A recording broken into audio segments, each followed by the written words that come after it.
Hola, soy Gerard, el profesor de Bioestadística de Medicina de la Universidad Autónoma de Barcelona de la Academia Statistics.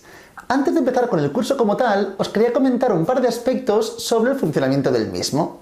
En primer término, indicaros que toda la docencia es online, mediante clases grabadas y clases en directo.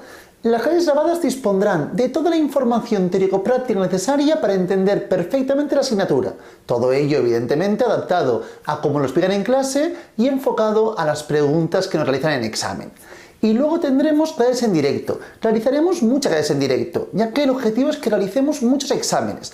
En las clases en directo lo que haremos será comentar todas vuestras dudas, así como principalmente resolver muchos exámenes para que vayáis al examen de este año muy bien preparados. Luego también indicaros, por favor, que cada vídeo lo podéis visualizar un máximo de 3 veces, ya que este es un curso de uso individual. Podéis ver los vídeos donde, cuándo y como queráis, pero repito, con un máximo de 3 visualizaciones. Ahora estáis viendo una clase de prueba, que la tenéis en YouTube. Si os interesa el curso, podéis ir a nuestra página web y ahí realizar la inscripción. Una vez de inscripción, os envío a vuestras casas un dossier encuadernado con toda la información necesaria de la asignatura. Tendréis toda la teoría, ejercicios y muchos exámenes para poder resolver.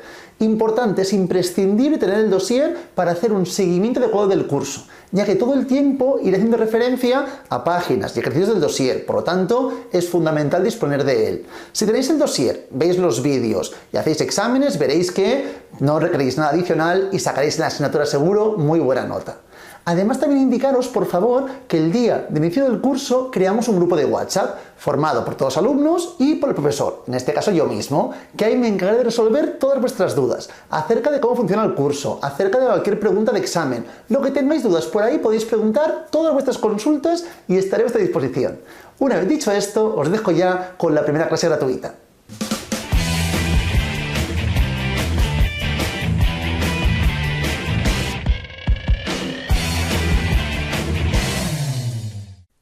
Y nos adentramos ya en el temario.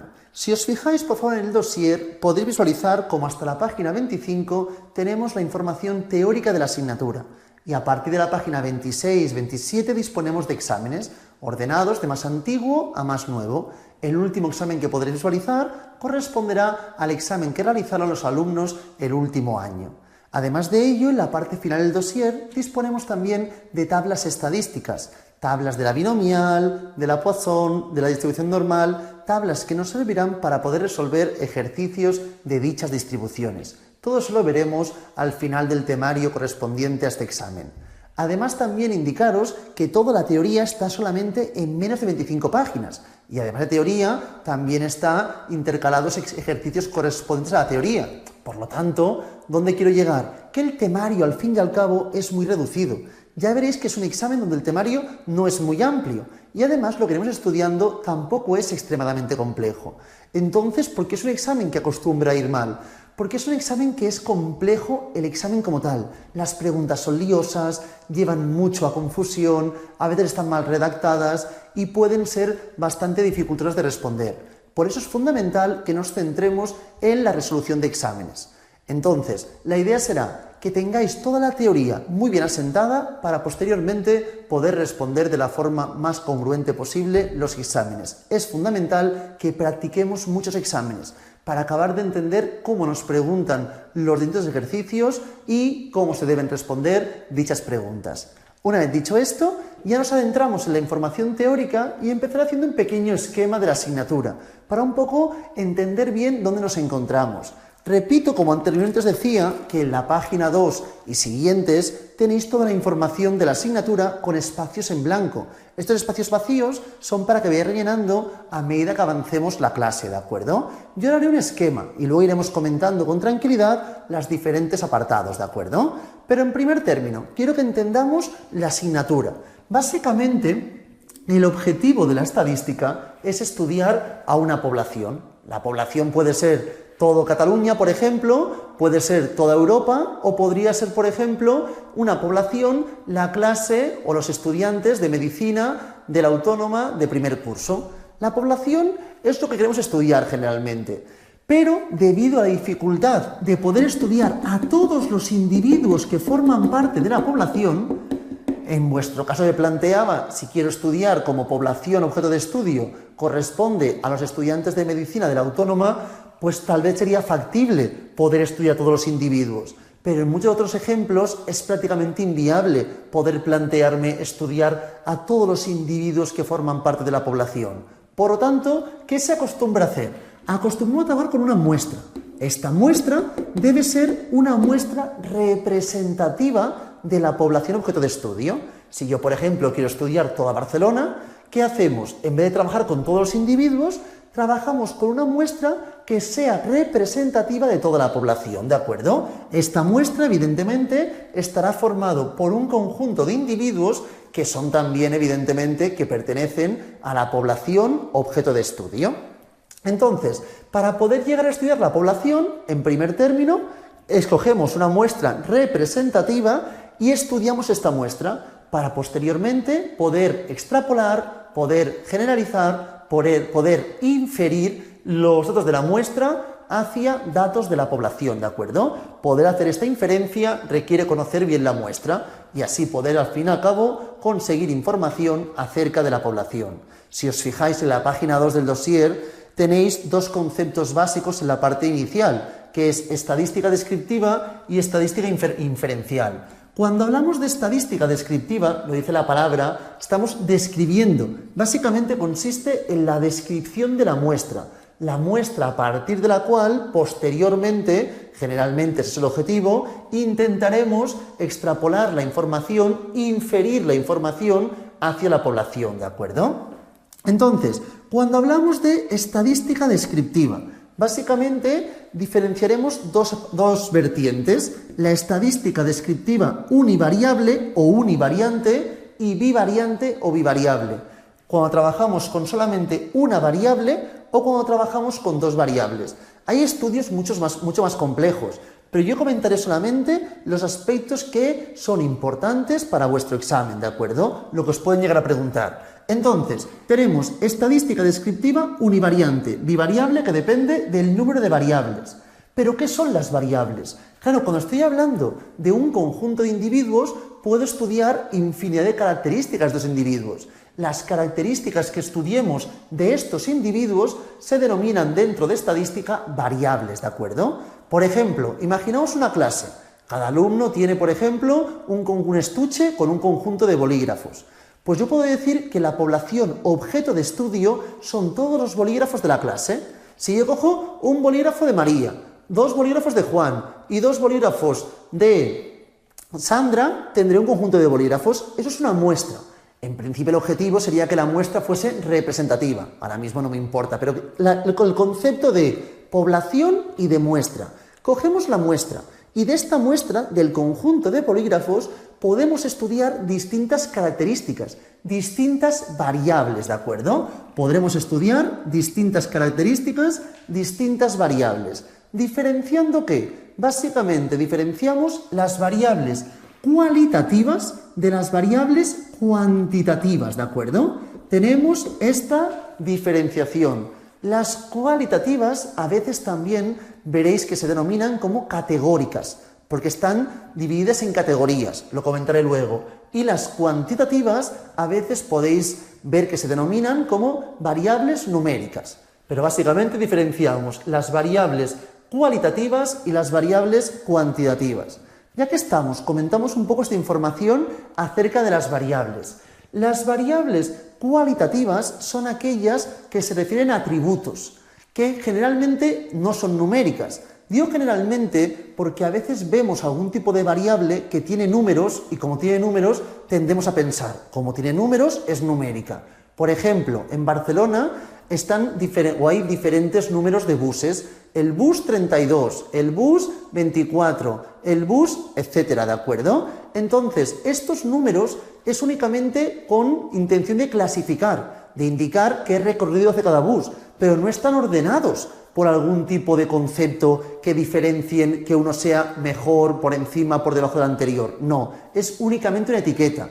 Entonces, un número que hace referencia a una etiqueta, como podría ser un color, en vez de denominarse, por ejemplo, el bus 32, podríamos indicar el bus H o el bus J o el bus LM, por ejemplo, ¿de acuerdo?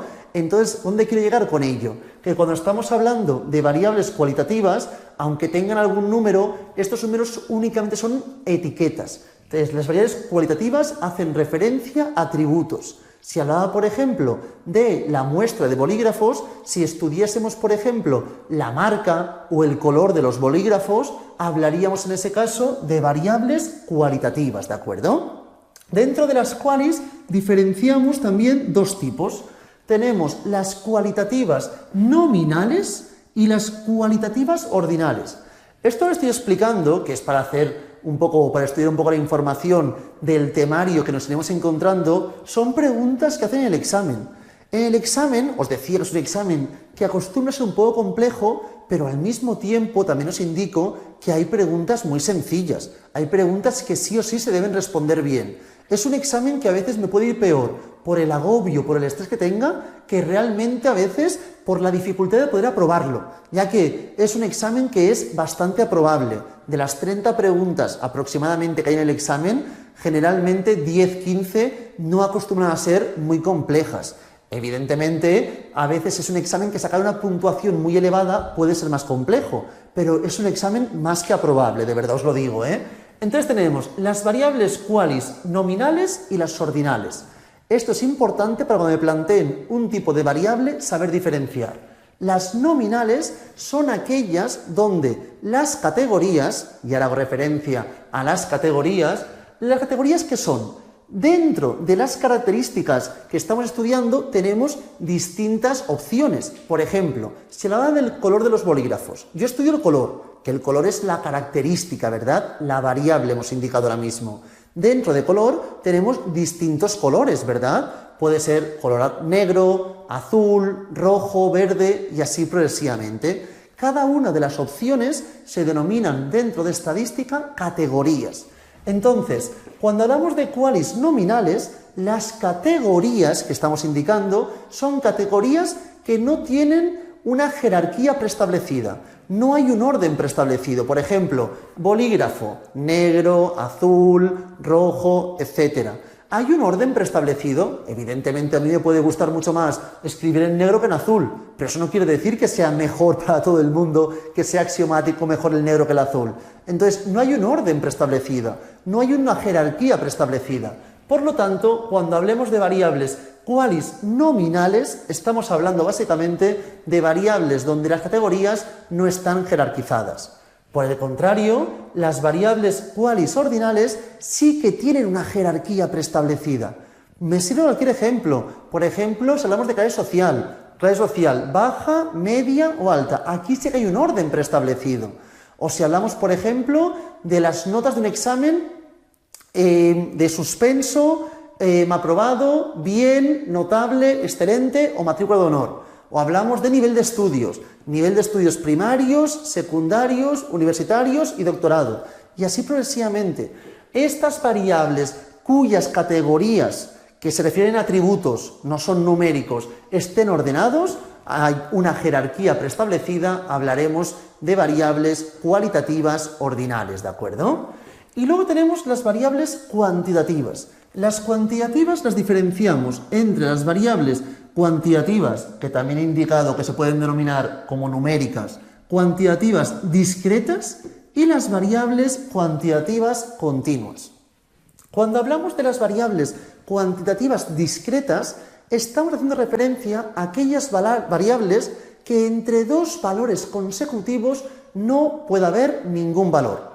Por ejemplo, si hablo del número de hijos, de tener un hijo a tener dos hijos, ¿puede haber algún valor entre medio? Es imposible, no hay ningún valor. No puedes tener 1,3 hijos o 1,8 o así progresivamente. O tienes un hijo o tienes dos hijos. En cambio, en las variables cuantitativas continuas disponemos de infinitos valores entre dos valores consecutivos.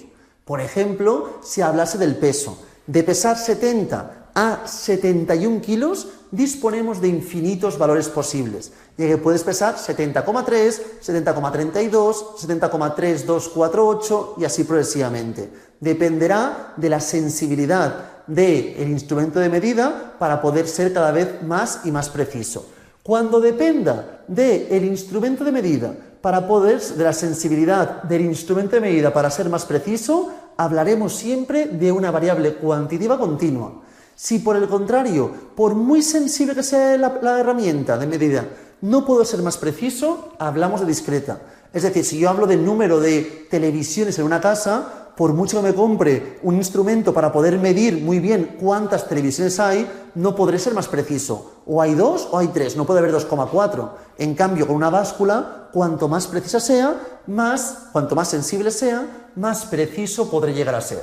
Estas son las variables fundamentales que nos pueden plantear en el examen.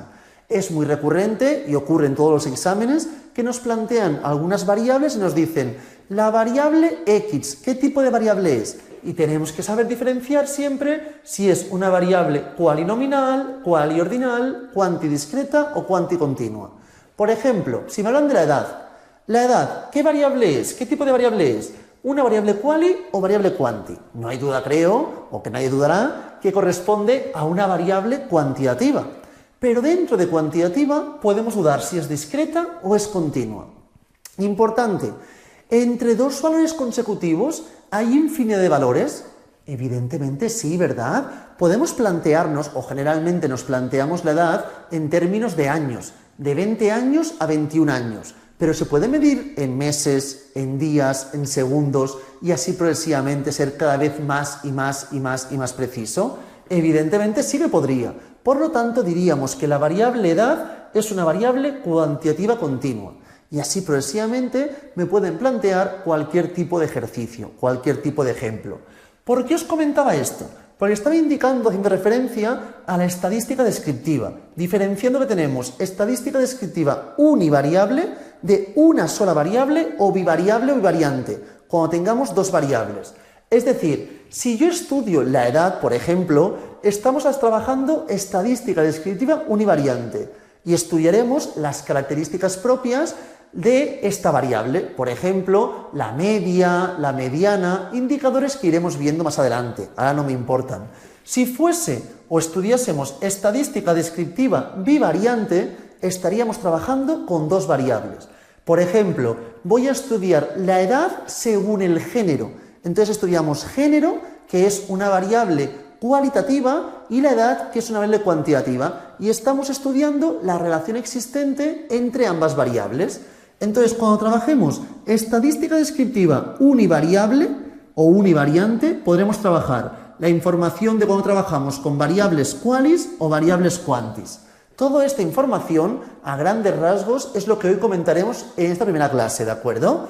Y luego tenemos la bivariante, donde tendremos básicamente tres tipos de estudios que podremos analizar. Cuando trabajemos con dos variables qualis, por ejemplo, estudiamos el género y si fuman o no fuman, ¿de acuerdo? Fumador, no fumador, según género. Estudiamos una quali y una quanti, por ejemplo, le comentaba la edad según si eres hombre o mujer, ¿de acuerdo? Tenemos una quanti y una quali, y dos cuantitativas. El peso y la edad. Vamos a ver si hay relación entre peso y edad, por ejemplo, ¿de acuerdo? Esto es lo que miraremos en estadística descriptiva bivariante. Esto corresponderá básicamente a la información del primer tema. Esto será el segundo tema. Esta información será relativamente sencilla. Ya veréis que no hay ningún concepto que nos cueste en demasía. Y esta parte acostumbra ser siempre más o menos 10 preguntas del examen. Algún año 12, otros 8, pero aproximadamente un tercio del examen es esta parte. Y a veces más, repito, a veces es prácticamente la mitad del examen esta vertiente. ¿Por qué os digo esto? Porque esta es una parte que explicaremos relativamente rápido y ya veréis que no es nada dificultoso, pero que eso no conlleve dejarlo de lado, estudiadlo bien, porque a lo mejor sabiendo bien esta parte ya tengo opciones prácticamente de aprobar el examen, ¿de acuerdo? Además que sepáis que la asignatura hace media, primer parcial, que es el primer semestre, con segundo parcial que corresponde al segundo semestre.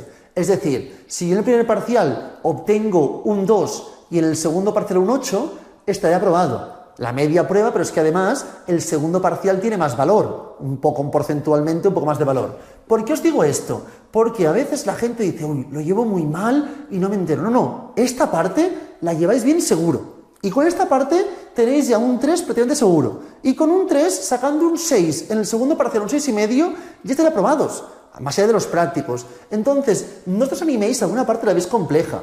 Repito, en la teoría veréis que no es muy compleja, pero cuando hagáis exámenes hay gente que por falta de tiempo se desanima. No lo hagáis, de verdad. Es una asignatura mucho más fácil de aprobar de lo que puede parecer en un primer término cuando empecemos a mirar exámenes. Y si entendéis el temario, es un examen que ya veréis que se puede sacar muy buena nota. La gente que lo entiende saca tanto primero como segundo parcial notas extremadamente elevadas, de verdad. Quiero decir que es un temario que se entiende bien, no es muy largo como veréis y nos servirá para tener puntuaciones, notas muy buenas.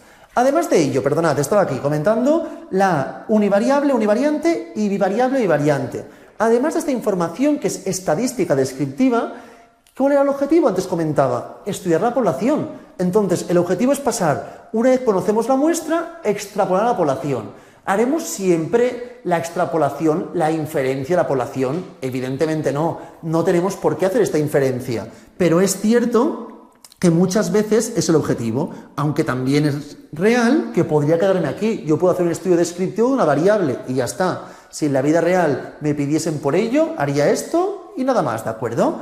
A partir de aquí, para poder inferir, claro, en la muestra, si yo estoy trabajando, por ejemplo, con 6 bolígrafos, puedo asegurar 100% cuál es la media de tamaño de estos bolígrafos. Lo puedo asegurar. Me puede equivocar hacer el cálculo, pero lo puedo asegurar. Pero si de aquí quiero extrapolar a toda la población cuál es la media de tamaño de toda la población de bolígrafos, nunca podré decir 100% seguro cuál es la media exacta. De ahí que nos adentremos en el tercer tema, que es el más complejo seguramente, pero no el que más preguntas realizan, que es el tema de probabilidad.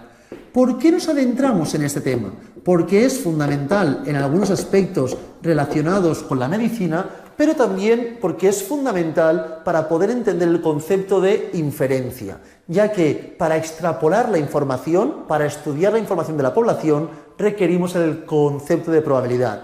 Ya que estos datos serán 100% seguros, esto nunca será 100% seguro, ya que a partir de una muestra no puedo asegurar con total seguridad, con un 100% de seguridad, cómo será la población, ¿de acuerdo? De ahí que nos adentremos en este concepto. Repito, la parte de probabilidad inicial será un poco la parte más compleja en términos matemáticos, pero es que además la parte de probabilidad nos aportará información acerca de las pruebas diagnósticas, ¿de acuerdo? Cuando hablamos básicamente de las pruebas diagnósticas, hablamos de la sensibilidad, especificidad, falsos positivos, falsos negativos. Son términos que a lo mejor antes nos sonaban menos, pero ahora con todo el tema del COVID, creo que más o menos todo el mundo tendrá una cercanía con estos conceptos. Entonces, pruebas diagnósticas sí que es una parte muy recurrente, preguntas de examen. Esta parte será fundamental entenderla bien, ¿de acuerdo? Y más ahora, con todo lo que ha ocurrido alrededor nuestro, que son términos mucho más utilizados. Y también miraremos otros conceptos como son odds ratio y riesgo relativo. Otros conceptos que a lo mejor también habéis oído y que están relacionados en cierta medida con el concepto de probabilidad. Este tema, repito, tiene la importancia de que nos servirá para poder adentrarnos en la inferencia y además que estudiaremos conceptos muy importantes dentro del ámbito clínico. Y una vez tengamos estos 3 temas, nos adentramos ya en el cuarto tema. El cuarto tema ya sirve para poder estudiar la población. Pero no haremos en primer término inferencia, sino que estudiaremos la información poblacional. ¿Cuáles son las distribuciones más recurrentes para variables aleatorias discretas y para variables aleatorias continuas? Pero repito, todo esto ya dentro de la población. Nos adentraremos en el estudio de la población. Hemos estudiado la muestra, estudiaremos luego concepto de probabilidad y ahora más dentro de la población. Cuando hablamos de las variables aleatorias discretas, cuyo concepto antes ya hemos indicado, por ejemplo, número de hijos, estudiaremos 2 distribuciones, que son las más recurrentes. La distribución binomial y la distribución de Poisson. Si recordáis, al principio de la clase os comentaba que al final del dossier disponéis de estas distribuciones, así como también la distribución normal, que corresponde, como muchos sabréis, a la campana de Gauss, que es la distribución más recurrente cuando trabajemos con variables aleatorias continuas. Pero, siendo el objetivo fundamental de la estadística el hecho de estudiar la población, he estudiado la muestra, he estudiado conceptos genéricos de población, pero generalmente me importará la información de inferir, de pasar de aquí a aquí. Para hacer inferencia estadística, básicamente toda la información la veremos en el segundo semestre. Entonces, no lo voy a comentar, pero sí comentaré el concepto de qué opciones tenemos para realizar inferencia estadística. Básicamente dispondremos de los intervalos de confianza y de las hipótesis. Serán los dos conceptos básicos. Hipótesis no veremos nada en este parcial. El primer semestre no vemos nada, pero intervalo de confianza sí. El temario del primer parcial finaliza analizando intervalos de confianza. ¿Por qué os comento esto? Porque es la primera técnica, primer procedimiento de estadística inferencial que veremos y lo veremos ya al finalizar este temario para el primer parcial. Entonces lo iremos viendo. Si alguna parte nos cuesta más, tenemos dificultades, comentádmelo siempre y nos adentraremos más en esas vertientes, ¿de acuerdo? Una vez dicho esto, en la página 2 hemos ido comentando la estadística descriptiva, inferencial, individuo, muestra. No me importa, sinceramente, la definición como tal. ¿Por qué? Porque no es un examen de definiciones. Es más bien un examen que tendremos que entender la relación entre conceptos, ¿de acuerdo? Y luego hemos comentado la parte inferior, las variables categóricas, nominales, ordinales, las numéricas o quantis, discretas y continuas. Pero no he comentado un párrafo que está en la parte central de la página 2, que es el concepto principal de la estadística, es la variabilidad. Importante, lo podéis comprobar cuando hagáis exámenes. Año sí, año no, nos preguntan una pregunta, un ejercicio sobre este párrafo de aquí, siempre, ¿de acuerdo? Entonces me dice, el concepto principal de la estadística es la variabilidad. ¿A qué se refiere el concepto de variabilidad? Por ejemplo, si hablamos de las notas, ¿de acuerdo? Si hablamos de las notas obtenidas en el examen de estadística, habrá gente que obtendrá un 10, gente que tendrá un 5, gente que tendrá un 2 y así progresivamente. Estas notas son variables, cada individuo tiene una puntuación distinta. ¿Y qué es lo que está provocando esta variabilidad, de acuerdo? Entonces, vamos a ver los tres tipos de variabilidad que nos pueden preguntar en el examen. Primero, tenemos la variabilidad atribuible, que es cuando se da la variabilidad por factores que estamos teniendo en cuenta. Imaginaos, por favor, que hago un estudio sobre cómo las horas de estudio influyen sobre las notas. Quiero analizar esta relación. Cómo horas de estudio influyen sobre las notas. Entonces, ¿qué ocurriría? Que en este caso, si quiero analizar esta relación, la variabilidad de las notas que viene provocada por las horas de estudio sería lo que denominamos como variabilidad atribuible, ¿de acuerdo? Esta es la variabilidad atribuible. Luego tenemos variabilidad de error de medida, que son errores cuando estamos midiendo, ¿de acuerdo? Estos se pueden controlar. Imaginaos que en el examen, por ejemplo, hay una pregunta que crea confusión, que está mal redactada o que tiene más de una alternativa correcta o que tiene ninguna alternativa correcta, por ejemplo. Entonces, ¿qué ocurriría? Que esa pregunta crea confusión, está mal redactada y esto puede repercutir en una variabilidad de las notas. Imaginaos un examen, tenéis 30 preguntas. Y la primera pregunta está mal redactada y están mal planteadas las alternativas. Y yo pierdo media hora del examen con esa pregunta que luego me entero que está mal redactada. Evidentemente, esto va a comportar una distorsión de mi nota debido a un error de medida.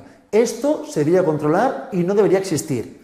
Ya que estamos comentando un poco la asignatura vuestra, indicaos que esto es algo que ocurre bastante en vuestros exámenes. Cada año eliminan preguntas. De 25 o 30 preguntas, hay años que han eliminado 3 o 4 preguntas. Se eliminan muchas porque hay muchos errores. Entonces, en el examen, otra recomendación, no os agobiéis si alguna pregunta veis que deberíais saberla y no sale. Puede ser que sea un error también del examen, que son aspectos muy recurrentes, ¿de acuerdo? Entonces, hemos comentado la variabilidad atribuible y la variabilidad de error de medida, que sería, por ejemplo, una pregunta que crea cierta confusión o estuviese mal redactada. Y tenemos un tercer tipo de variabilidad que corresponde a la variabilidad aleatoria, ¿de acuerdo? Que son por factores desconocidos. ¿Qué quiero decir con factores desconocidos? Evidentemente, si hago este estudio, a las notas le influye las horas de estudio.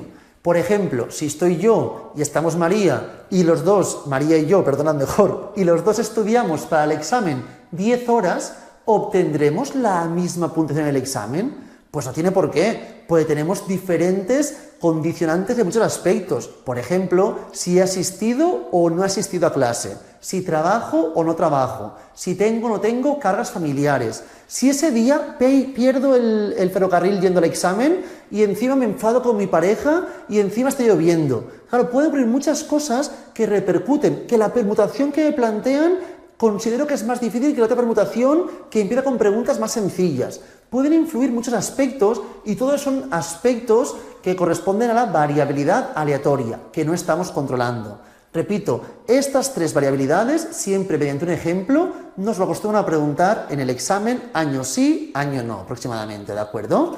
Una vez visto esto, nos adentramos ya en la información de estadística descriptiva univariante, una sola variable, que sea la parte en la que hoy nos centraremos, ¿de acuerdo? No la finalizaremos, pero sí que comentaremos los aspectos más importantes y más recurrentes de este tema. En primer término, repito, la clase de hoy no será nada compleja, nada difícil, pero es para un poco adentrarnos en el temario. Trabajaremos siempre con tablas de frecuencia, tanto si la variable es quali como si es variable cuantitativa. Empezaré trabajando con un ejemplo de variable cualitativa, que son mucho más sencillos y tendremos mucha más facilidad. ¿Por qué digo que más sencillos? Si os pregunto por los indicadores que más conocéis, que más os suenan, relacionados con la estadística, creo que todo el mundo me dirá, pues a lo mejor la media, la mediana, a lo mejor me habláis de la varianza o el rango, algún indicador como estos. Todos los indicadores, media, mediana, por ejemplo, son indicadores recurrentes en variables cuantitativas. Yo puedo mirar cuál es la media de peso, la media de notas, la media de edad, pero no puedo mirar cuál es la media de género. Hombre más mujer, más hombre, más mujer, entre 4, ¿qué valor me da? No tiene sentido. Por lo tanto, estamos hablando de que todos los indicadores que generalmente más conocemos son propios más bien de las variables cuantitativas. Igualmente, podemos plantear tabla de frecuencias. La tabla de frecuencias me sirve para visualizar e interpretar mejor toda la información. Porque muchas veces si yo dispongo, por ejemplo, de color de bolígrafos, rojo, verde, amarillo, rojo, azul, azul, azul, y tenemos la información de 2000 bolígrafos, será muy complejo analizar de forma correcta. Para ello siempre es mucho más fácil, para que sea más visual la información, plantear una tabla de frecuencias, donde planteamos en primer término X sub i. X sub i corresponde a las distintas categorías. Si hablamos, por ejemplo, de color de bolígrafos, podemos poner rojo, verde, azul y negro, por ejemplo. Hay más, pero me es indistinto. Ahora es para hacer el ejemplo correspondiente. Tenemos esta información. Aquí tenemos los 4 colores de bolígrafos que tenemos en nuestra muestra, en este caso. A partir de aquí, tenemos n sub i. X sub i correspondía a categorías. N sub i corresponde a la frecuencia absoluta.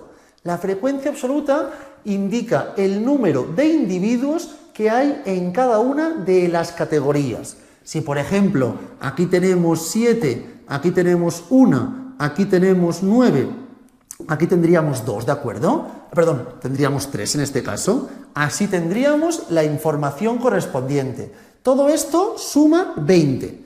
Entonces tenemos 7 bolígrafos rojos, 1 verde, 9 azules y 3 negros, ¿de acuerdo? Total, repito, tenemos 20 bolígrafos. La muestra está formada por 20 individuos y esto es lo que se denomina como frecuencia absoluta de cada una de las categorías. Si sumamos todas las frecuencias absolutas, obtenemos el tamaño de la muestra, que se acostumbra a representar mediante una n, ¿de acuerdo?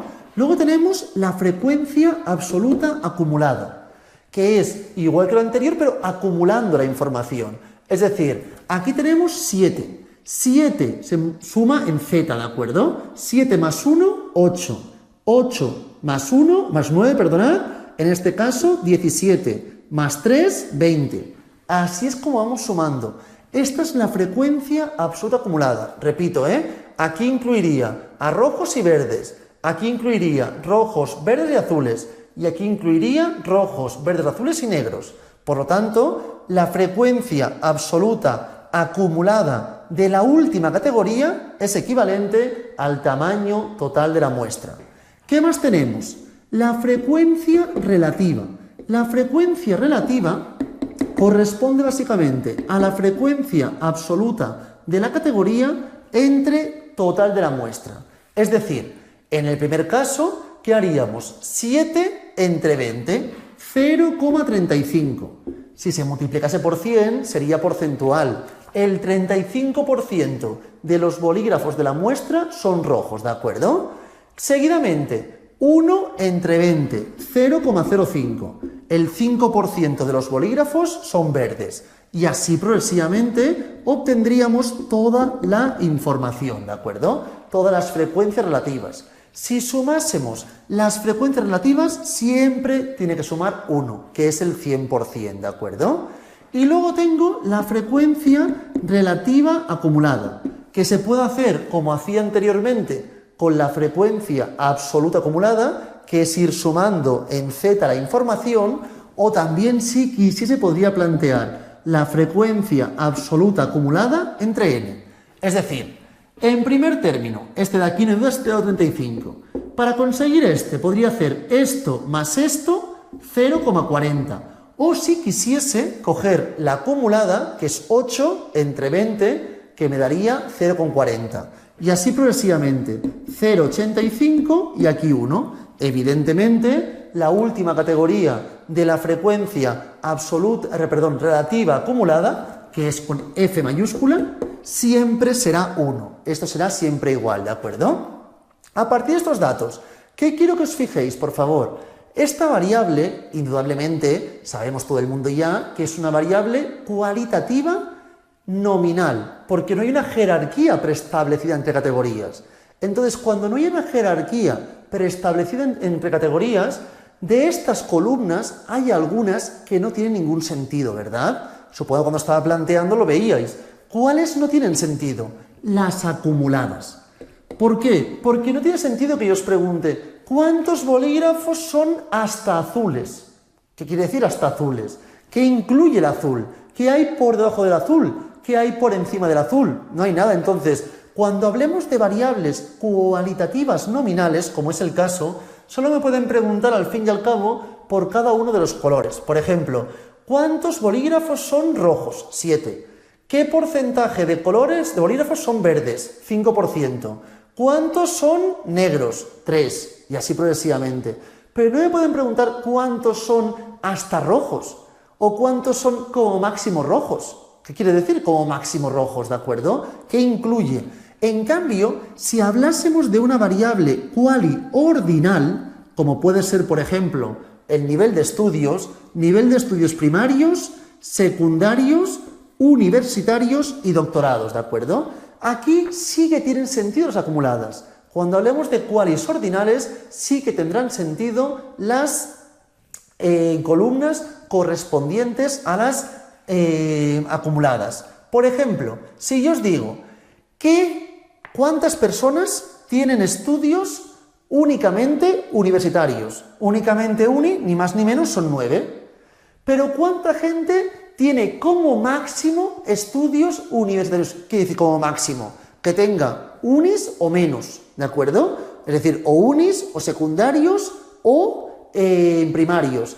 Como máximo estudios universitarios incluye esta gente y la gente que tiene menos de dichos estudios, ¿de acuerdo? Entonces, si hablamos cuánta gente tiene como máximo estudios universitarios o inferiores, ¿cuánta gente tiene como máximo estudios universitarios o inferiores? Serían 17, que incluye a la gente que es universitaria o inferior, ¿de acuerdo? ¿Cuánta gente tiene exactamente estudios universitarios? Serían 9. Estos solo tienen estudios unis, ni más ni menos. ¿Y cuánta gente tiene por lo menos estudios unis o superiores? ¿Cuánta gente tiene estudios universitarios o superiores? Serían estos dos, que serían en este caso 12, ¿de acuerdo? Entonces, para estudiar el acumulado se puede mirar en la frecuencia acumulada. Para estudiar el acumulado desde la parte inferior, como decía ahora mismo, cuántos individuos tienen como mínimo estudios universitarios, se puede ir a hacer el total menos la frecuencia acumulada de la categoría anterior. Si me preguntan por esta información, puedo sumar estos dos de forma rápida, o a la frecuencia total restarle el 8. Y me daría lo mismo. 9 y 3, 12, 20 menos 8, 12. Me es indistinto cómo lo calculéis. Pero al final, más que el cálculo como tal, que no es dificultoso, es entender la pregunta. Si me preguntan, ¿qué porcentaje de individuos de la muestra tienen como máximo estudios secundarios o inferiores? ¿Qué porcentaje de la muestra tienen como máximo estudios secundarios o inferiores? El 40%. 40% tiene como máximo estudios secundarios o inferiores. Esta es la idea que debe quedar claro de cómo se leen las tablas de frecuencia. Entonces, cuando hablamos de una variable cualitativa, sea nominal u ordinal, me es indistinto, ¿de acuerdo? Si hablamos de variable quali, sea nominal u ordinal, podemos mirar, como he comentado, la tabla de frecuencias. En el caso de que la variable fuese cualitativa nominal, las acumuladas no tenían sentido, pero el resto se puede mirar todo con tranquilidad. Respecto a indicadores, así como ahora indicaré muchos indicadores, muchas medidas para las variables cuantitativas, cuando tenemos variables qualis solo puedo mirar un indicador. Si os fijáis, por favor, a partir de la página 4, parte central, tenemos medidas de tendencia central. En la parte inferior, medidas o indicadores de posición. En la página siguiente, indicadores de dispersión. En la siguiente, de forma. Hay muchos indicadores, pero si hablamos de variables cualitativas, solo podré estudiar la moda. No puedo mirar nada más. La moda, ¿de acuerdo? La moda corresponde siempre a la categoría que tenga una frecuencia absoluta mayor. No frecuencia absoluta acumulada, frecuencia absoluta. En este caso, la categoría que tiene una frecuencia absoluta acumulada mayor serían los universitarios, ya que es la categoría a la cual le corresponde una frecuencia absoluta mayor. Importante, nunca diremos que la moda es 9, no tiene sentido. Es decir, nunca diré que la moda es el valor de la frecuencia. Es la categoría que corresponde a la frecuencia absoluta mayor. Si, por ejemplo, esto también fuese 9, diríamos que es bimodal. Habría dos modas. La moda es estudios primarios y estudios universitarios. Si también fuese esto 9, diríamos que es trimodal. Tendríamos que la moda es primario, uni y también doctorado. Y si tuviésemos también un 9 aquí diríamos que es amodal. Aquí no hay moda, porque no hay ninguna categoría que destaque sobre el resto. Diríamos que aquí es amodal, ¿de acuerdo? En este caso. Entonces, puedo mirar la moda y tenemos los gráficos. Gráficos también es pregunta bastante recurrente en el examen. Generalmente nos preguntan más bien por los gráficos de variables cuantitativas, pero como estoy comentando ahora la información de qualis, voy a comentar esa información. Gráficos dentro de las variables qualis diferenciamos dos, básicamente. El diagrama de sectores, también denominado ciclograma, que es el típico diagrama de quesitos que hemos visto en toda nuestra vida, ¿de acuerdo? Diagrama de sectores o ciclograma, y el diagrama de barras o gráfico de barras. Son los dos gráficos más recurrentes dentro de las variables cualitativas. Los podéis ver, por favor, en la página 3, parte central, donde tenemos diagrama de sectores, repito, también se puede denominar ciclograma, y diagrama de barras. Esto es lo único que debemos conocer de las variables qualis. Es la parte sencilla. Ahora viene un poco la parte más compleja, que son las variables cuantitativas. Si tuviésemos variable cuantitativa discreta, como puede ser, por ejemplo, número de hijos, podría tener esta información: 0 hijos, 1 hijo, 2 hijos y 3 hijos, ¿de acuerdo? Entonces, a partir de estos datos, la tabla de frecuencias, como podéis ver, no cambiará. Si tenemos una variable cuantitativa, igual que ocurría con las variables qualis, podremos plantear siempre tabla de frecuencias, ¿de acuerdo? Y se leerá igual la información y las preguntas serán el mismo estilo de preguntas, ¿de acuerdo? Por ejemplo, ¿cuál es el porcentaje de individuos de la muestra Si hablamos aquí de número de hijos, que tienen 2 hijos. El porcentaje que tienen exactamente 2 hijos, son el 45%. ¿Qué porcentaje de la muestra tiene como máximo 2 hijos? Como máximo es decir, 2 o menos. Sería el 85%. ¿Y qué porcentaje de la muestra tiene como mínimo 2 hijos? 2 hijos o más. Como mínimo 2 sería el 60%. Sumando estos dos, o como antes decía, 1 menos el 0,40, que es lo mismo. El 60% tiene como mínimo 2 hijos, ¿de acuerdo? Así es como planteamos la información correspondiente. Si hablásemos de una variable cuantitativa continua, importante, hago un pequeño inciso para deciros que en el examen a veces nos plantean solamente una columna, pero con solamente una columna deberíamos saber rellenar toda la información. Imaginaos, por favor, que esto ahora mismo no apareciese. Mirad, para que todo el mundo lo vea bien, cómo se plantea esta información. Pero yo conozco que la n es 20 y tenemos esta frecuencia, por ejemplo. Pues qué sé, que aquí irá 0,35 seguro. Aquí esto más esto me da esto. Por lo tanto irá 0,05. Esto más esto me da esto. 0,45. Aquí tendríamos 0,15. Como tenemos esta información, para encontrar la frecuencia absoluta, hemos dicho que antes se planteaba así. N sub pool, n y entre n. Por lo tanto, este por este me dará la frecuencia absoluta. Frecuencia relativa por la n, obtenemos frecuencia absoluta. 0,35 por 20, 7. 0,05 por 20, 1. 0,45 por 20, 9. Y 20 por 0,15, en este caso 3. Así de sencillo tendríamos ya toda la información, ¿de acuerdo? Y así podríamos resolver el ejercicio correspondiente. Entonces, que en el examen no me darán todas las tablas, solamente con una columna o con algunos datos es suficiente para poder rellenar toda la información, como aquí ahora mismo acabamos de visualizar. Y lo que estaba comentando, perdonadme, si hablábamos de una variable cuantitativa continua, si la variable es continua, ¿qué ocurrirá? Que no será con valores así discretos como antes. Tenemos la edad, entonces haremos intervalos, por ejemplo, de 0 a 20 años, y plantearemos aquí la información desde 0 hasta 20 años, de 20 hasta 40, y así progresivamente podríamos plantear los distintos intervalos. La idea sería similar, pero imaginaos que pusiésemos todos los datos numéricos, 0, 1, 2, 3, 4 años de edad, al final ocurriría, tendríamos una tabla muy liosa y poco fácil de leer. Por lo tanto, lo ideal es que sea todo muy rápido de entender y de interpretar, ¿de acuerdo? Entonces, tabla de frecuencias. ¿Y luego qué más tenemos? Aparte de la tabla de frecuencias, tenemos muchísimos indicadores o medidas, que serán un poco las que iremos comentando en este fin de la primera clase y el principio de la siguiente. ¿Qué indicadores o medidas disponemos? Tenemos indicadores o medidas de tendencia central. Tenemos 3 y comentaremos los 3 ahora mismo. Son la media, la mediana y la moda. Media, mediana y moda. Son las 3 medidas de tendencia central que comentaremos acerca de los indicadores de tendencia central de variables cuantitativas, sea discreta o sea continua. ¿Qué más comentaremos? Indicadores de posición.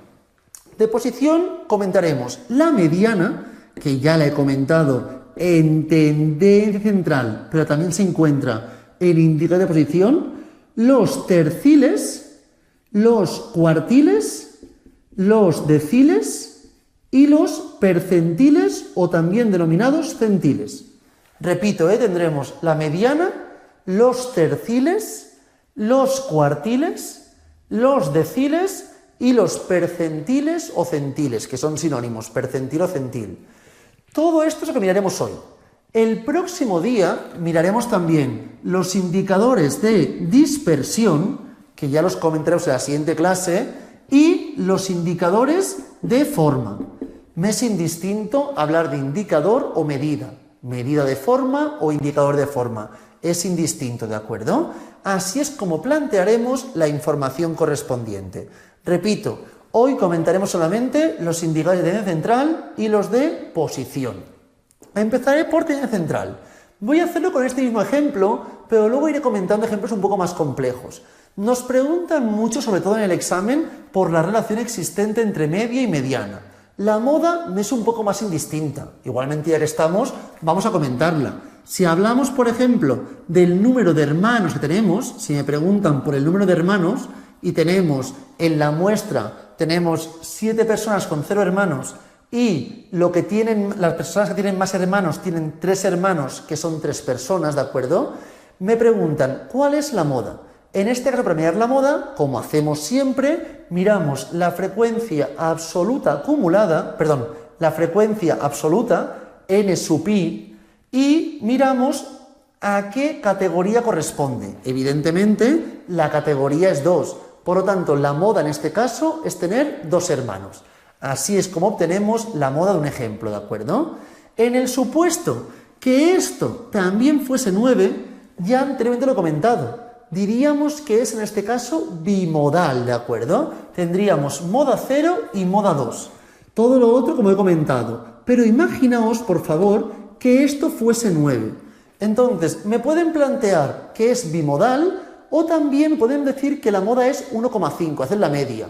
Se puede plantear de ambas formas, por si acaso que no os despiste esa información, ¿de acuerdo? ¿Qué más? Y luego tenemos la media y la mediana. Estos dos conceptos es primordial que los diferenciemos bien. Antes de nada, empezaré con la media, que es un concepto que yo creo que todo el mundo relativamente conocemos. Todo el mundo calcula medias en muchos momentos de su vida cotidiana. En este caso, ¿cómo buscaríamos la media? Claro, hay gente que suma esto, gente que suma esto, no hay que pensar. Al fin y al cabo, yo tengo esta información. Tenemos 7 personas que tienen 0 hermanos. Una persona que tiene un hermano, 9 personas que tienen 2 hermanos y 3 personas que tienen 3 hermanos. Claro, ¿qué se podría hacer? Sumar 0, más 0, más 0, más tal, sumar todo y dividir todo entre n, que es 20 en este caso. Si yo tengo un examen que he sacado un 5 y otro he sacado un 7, y los dos tienen la misma ponderación, sumaríamos ambos y divido entre 2.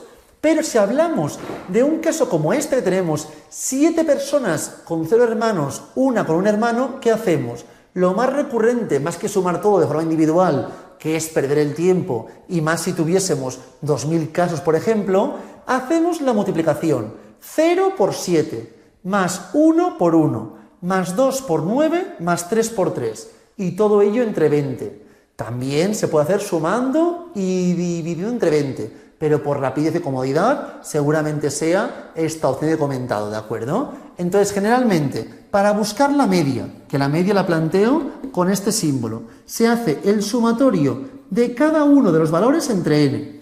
Pero si tenemos una tabla de frecuencia como esta, más que sumar cada valor, 0, 7 veces, tal, se hace x sub i multiplicado por n sub i. Así es como plantearíamos la información si disponemos de una tabla de frecuencias. No me importa mucho el cálculo, pero ya que estamos lo comentamos. Me importará mucho más el concepto de relación entre media y mediana, como luego nos adentraremos, ¿de acuerdo? ¿Qué más tenemos, por favor?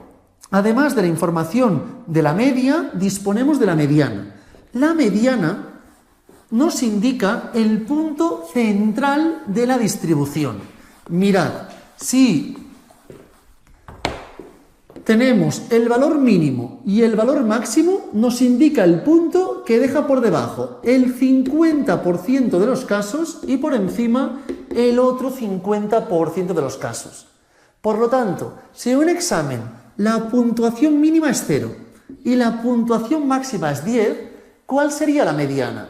Mucha gente acostumbra a decir, si es 0 y 10, la mediana es 5.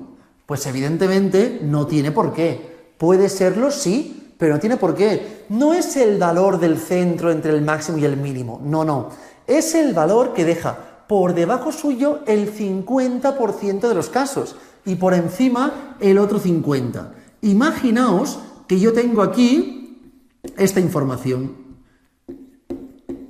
Tengo 1, 2, 3, 4, 5, 6, 7, 8, 9, 10 personas que han sacado un 0 y una que ha sacado un 10. ¿Qué ocurriría? El valor que deja por debajo suyo el 50% de los casos y por encima el otro 50% sería un 0. Entonces aquí la mediana sería un 0. Aunque la mínima sea un 0 y máxima 10, la mediana correspondería al 0. Aquí lo mismo, si tenemos así los datos, sería colocarlos y buscar el punto central de la distribución, ¿de acuerdo? En este caso, haríamos n más 1 para buscar la posición de la mediana, planteamos siempre lo mismo. Repito, no me importa el cálculo en exceso, es más que nada el concepto, pero ya que estamos, un segundo lo comento. N más 1 entre 2. Por ejemplo, aquí teníamos 1, 2, 3, 4, 5, 6, 7, 8, 9, 10 y 11. 11 más 1, 12, entre 2, 6. 1, 2, 3, 4, 5, 6. Aquí tendríamos el valor de la mediana. Repito, no me importa en exceso el cálculo correspondiente porque serán siempre aspectos muy sencillos en el examen. Pero para entender el concepto no me da mal. Aquí teníamos 20. En el caso anterior plantearíamos 20 más 1, 21. 21 entre 2, 10,5. Buscamos 1, 2, 3, 4, 5, 6, 7, 8, 9, 10,5. Está entre estos dos. Si el valor es el mismo, el del 10 y el 11 es el mismo, evidentemente la mediana sería 2. Si difiriese, si esto fuese 2 y este fuese 3, a partir de aquí ya, entonces sería 2,5. La mediana tendría un valor de 2,5. Importante, aunque la variable sea una variable discreta, ¿de acuerdo? Y no puede tener decimales, la media, la mediana pueden llegar a tener valores decimales por estos aspectos, por sus cálculos correspondientes pueden dar valores decimales. Entonces, media y mediana, ¿qué es mejor, trabajar con un indicador o con otro? No es que sea mejor uno u otro, dependerá básicamente de si hay o no hay existencia de valores extremos que estén distorsionando la información. Es decir, si la distribución es simétrica, trabajaremos con un tipo de indicador. Si fuese asimétrica, trabajaríamos con otro indicador. La idea de simetría y asimetría la veremos en la siguiente clase. Pero ya que estamos, os comento un segundo este concepto, ¿de acuerdo? Mirad, en un caso como este, tenemos un grupo de gente que tiene 20 años, 21 años, 21 años, 21 y 22. En este caso, decimos que la distribución es simétrica. Es simétrica cuando no haya extremos, valores extremos son valores muy alejados de la normalidad, o si los hay, que se compensen por ambos lados, ¿de acuerdo? Entonces, en el supuesto que hubiese extremos, si se compensan por ambos lados, perfecto, diremos que la distribución es simétrica. Por ejemplo, aquí vemos que evidentemente no hay extremos, pero imaginaos que esto fuese 1 y esto 41. Entonces, habría extremos, pero se compensarían por ambos lados. En estos casos, cuando hay extremos y se compensan o directamente no hay extremos, ¿qué ocurre? ¿Cuánto valdría aquí la mediana? En el caso anterior, por ejemplo, de 20 y 22, la mediana sería el punto central, que es 21. Y la media, si la calculáis, también os daría 21. Entonces, cuando la distribución sea simétrica, tanto media como mediana serán completamente iguales o prácticamente iguales, ¿de acuerdo? Cuanto más parecidos sean, es sintomático de que la distribución es simétrica. ¿Por qué os comento esto, por favor? Porque si la distribución fuese simétrica, generalmente se recomienda más trabajar con la media. Si la distribución es simétrica, generalmente se recomienda trabajar con la media. ¿Por qué trabajamos con la media?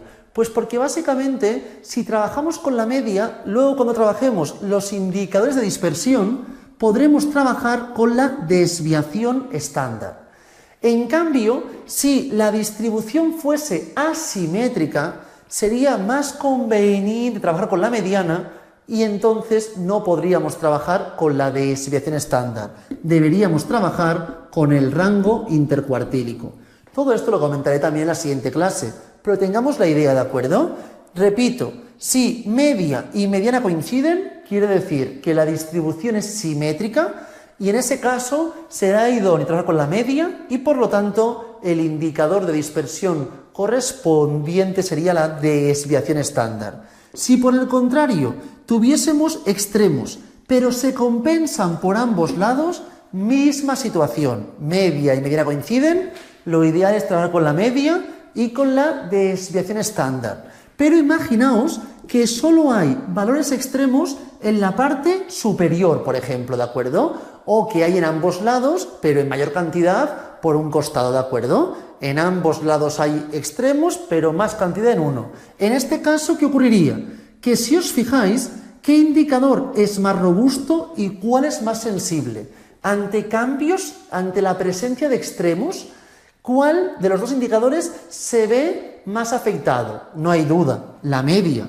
Si os fijáis, que esto sea 61 no afecta a la mediana. La mediana continuará siendo 21, ya que un valor extremo o algunos extremos no le afectan en exceso a la mediana. En cambio, la media sí que se vería afectada de forma clara. Aquí tendría un valor de 30 prácticamente, y un valor de 30 no representa ni a este grupo de individuos ni a este individuo. Por lo tanto, la media queda distorsionada. Es decir, que cuando haya valores extremos y estos extremos distorsionen la simetría, será mucho más idóneo trabajar con la mediana y, por lo tanto, el indicador de dispersión correspondiente con el que trabajaríamos sería el rango intercuartílico, ¿de acuerdo? Esto, repito, en el supuesto que haya extremos, ya sea en la parte superior que estén distorsionando la información o en la inferior. Aquí lo mismo, la mediana sería 21 y la media sería un valor mucho más pequeño, ¿de acuerdo?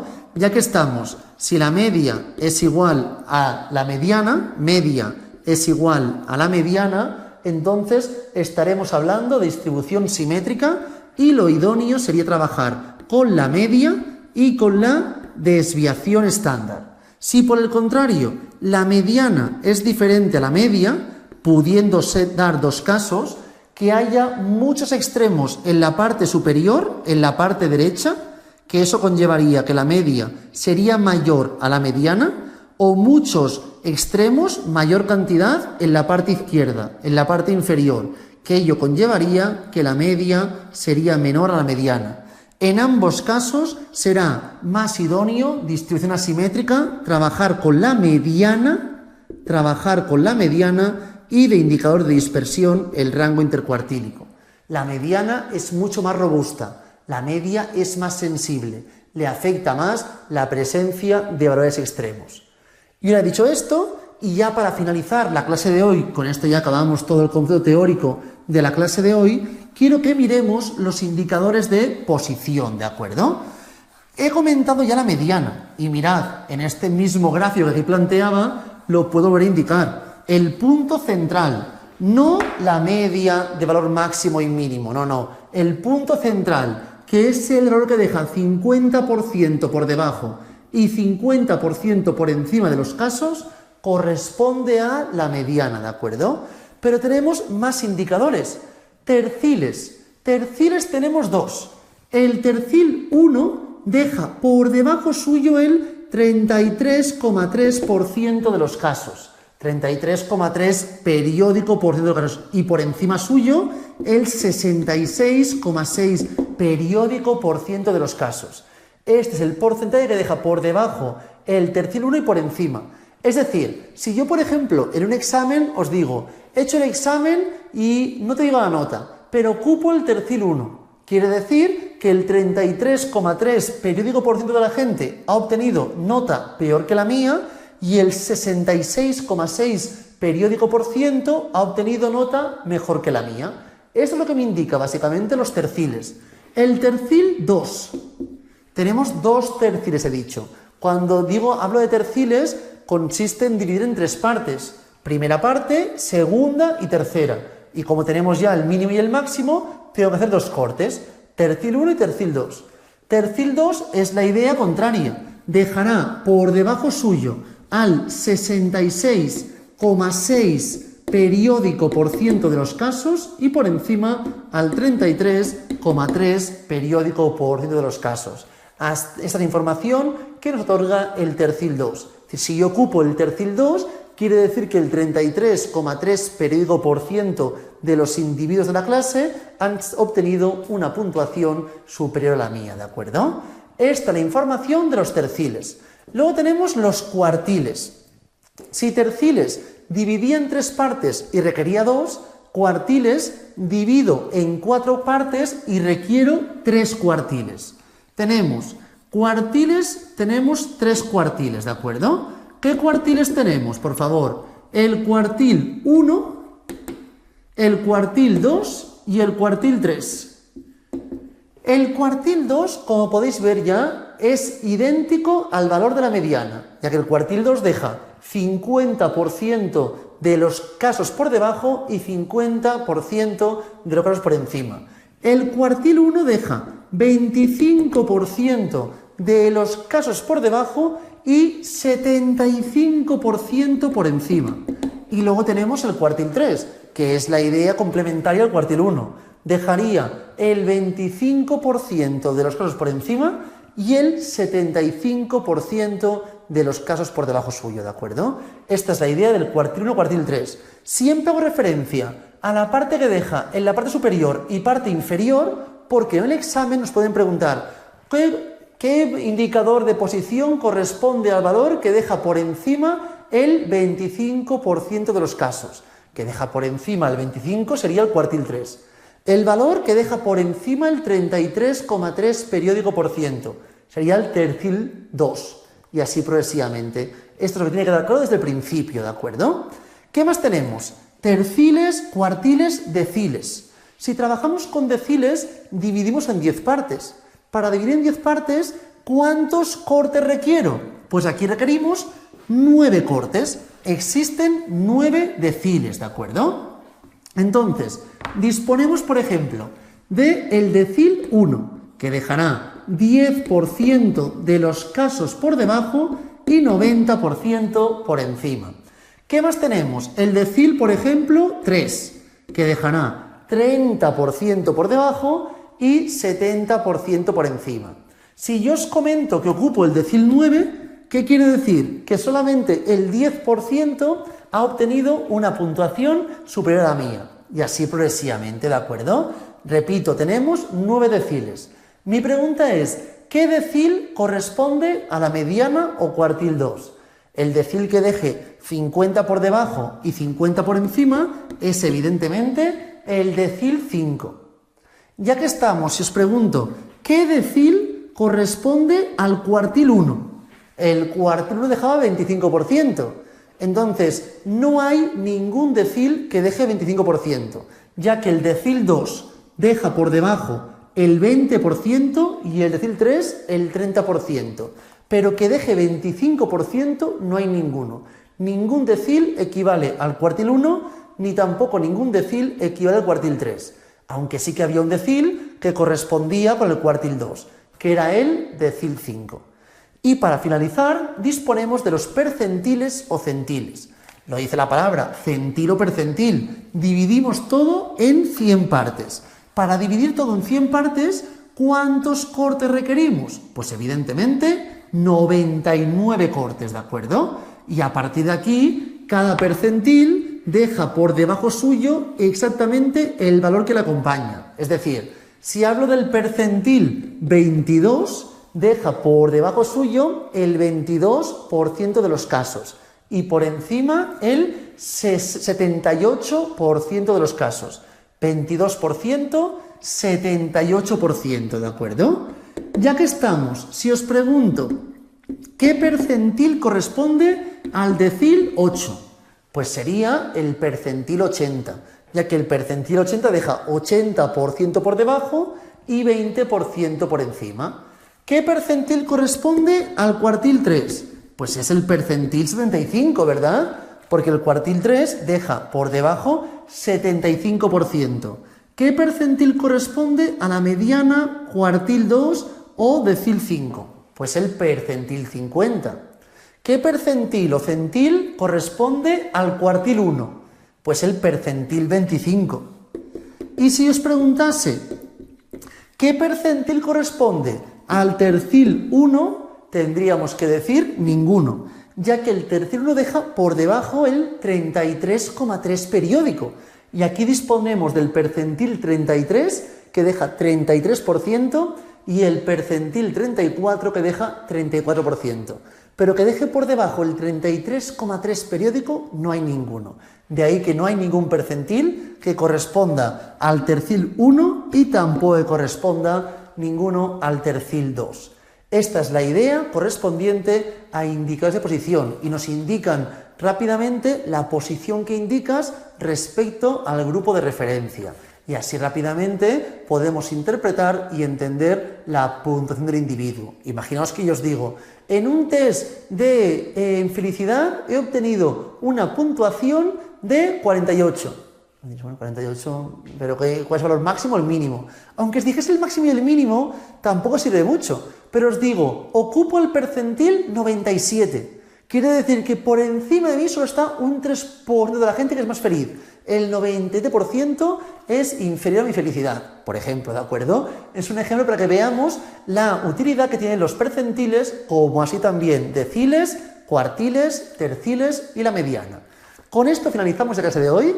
Ha sido una clase un poco al principio explicativa de lo que estudiaríamos y luego el primer tema a grandes rasgos muy sencillos. El siguiente día, acabamos el tema 1 y nos adentramos también en estadística descriptiva y variante. Lo dejamos por aquí hoy y mucha suerte.